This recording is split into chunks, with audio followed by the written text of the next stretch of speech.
দাম্পত্য জীবনের সুখের একটাই সিক্রেট আছে, সেটা কি? যেই ঘরে স্বামী তার স্ত্রীর কথা মতো চলে সেখানে কোনো অশান্তি নেই।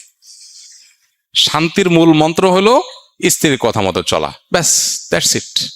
এখানে এসে পণ্ডিতি চলবে না, যুক্তিভুক্তি দিয়ে চলবে না, সব জায়গায় যুক্তি চলে না। এখানে এসে একটু বেকুব সাজা, বোকাশোকা সাজা, সারা জগতে পণ্ডিত আপনি, কিন্তু এখানে এসে আপনি বোকা সাজলেন। বউ ঝাড়ি দিবে, ফেল ফেল করে চায় থাকবেন, বলবে বেকুব মানুষ, কিচ্ছু বুঝো না আপনি।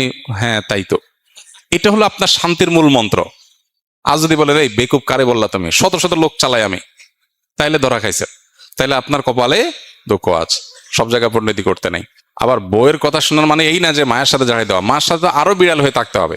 বউয়ের কাছে যদি আপনি বিড়াল হন, মায়ের কাছে আরো বেশি বিড়াল হয়ে থাকতে হবে। এটা একরকম, এটাকে এনজয় করার মতো বিষয়, এটা মানসিকতার ব্যাপার।